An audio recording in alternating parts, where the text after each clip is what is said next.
Hi, this is Bhavna and you are watching Good Returns. FMCG major Dabur India limited ने Wednesday को कहा कि उन्होंने एक एग्रीमेंट साइन किया है और पैकेजेस स्पाइसेस कंपनी बादशाह मसाला प्राइवेट लिमिटेड के 51% स्टेक को एक्वायर कर लिया है। तो क्या कुछ ये डील हुई है और इसके पीछे डाबर की स्ट्रैटेजी क्या है, सब डिटेल में जानेंगे, तो वीडियो को एंड तक आप जरूर देखिए।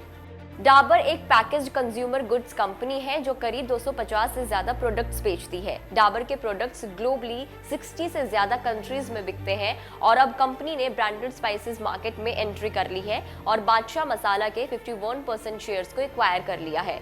ये डील रुपीज 587.52 करोड़ रुपीज में हुई है।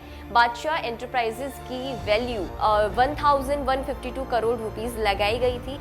इसके अलावा डील में ये भी तय हुआ है कि Dabur will acquire the balance 49% share holding after 5 years, यानी नेक्स्ट 5 इयर्स में डाबर पूरी तरीके से बादशाह मसाला की मालिक बन जाएगी।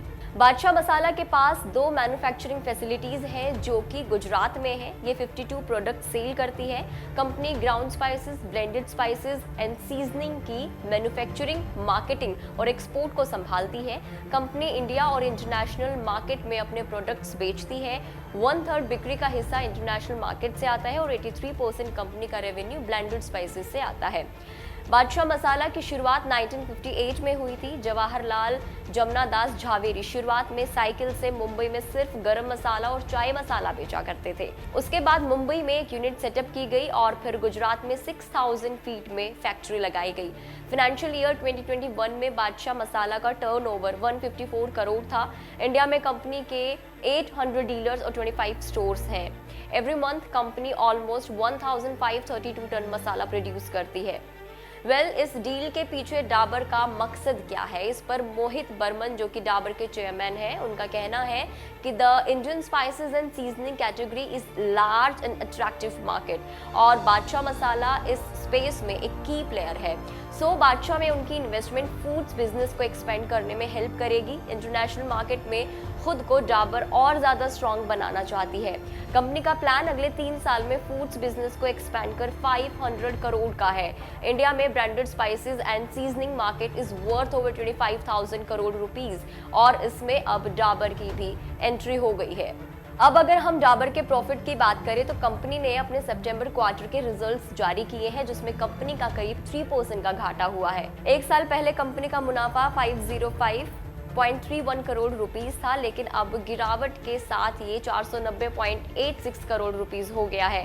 हालांकि कंपनी का ऑपरेशन से आने वाला रेवेन्यू 6% तक बढ़ा है और ये 2986.49 करोड़ हो गया है। लास्ट ईयर सेम पीरियड में ये नंबर्स 2817 करोड़ रुपीस थे।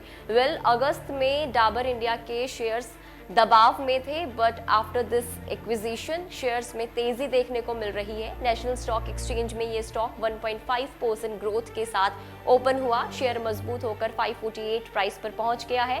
ट्यूसडे को ये 532 रुपीस पर क्लोज हुआ था। हालांकि सिर्फ डाबर ही नहीं बल्कि रिलायंस इंडस्ट्रीज की भी मसाला बिजनेस पर नजर है। पिछले ही महीने यह खबर आई थी कि रिलायंस महाशियादिहट्टी यानी MDH को खरीद सकती है। इसके अलावा तमिलनाडु के आची मसाला को भी खरीदने का प्लान बना रही है रिलायंस कंपनी। पिछले साल इस इन्वेस्टमेंट बैंक द्वारा एक पेपर जारी किया गया था जिसमें एस्टिमेट किया गया था कि ब्रांडेड मसालों का बाजार 2025 तक डबल होकर 50,000 करोड़ रुपीस हो जाएगा। एविडेंस का अनुमान है कि फाइनेंशियल ईयर 30 तक 15 मसाला कंपनियों के रेवेन्यू में 1000 करोड़ रुपीस ज्यादा हो सकता है और out of this 4 companies rupees 5000 crore का एनुअल टर्नओवर अचीव कर सकती हैं।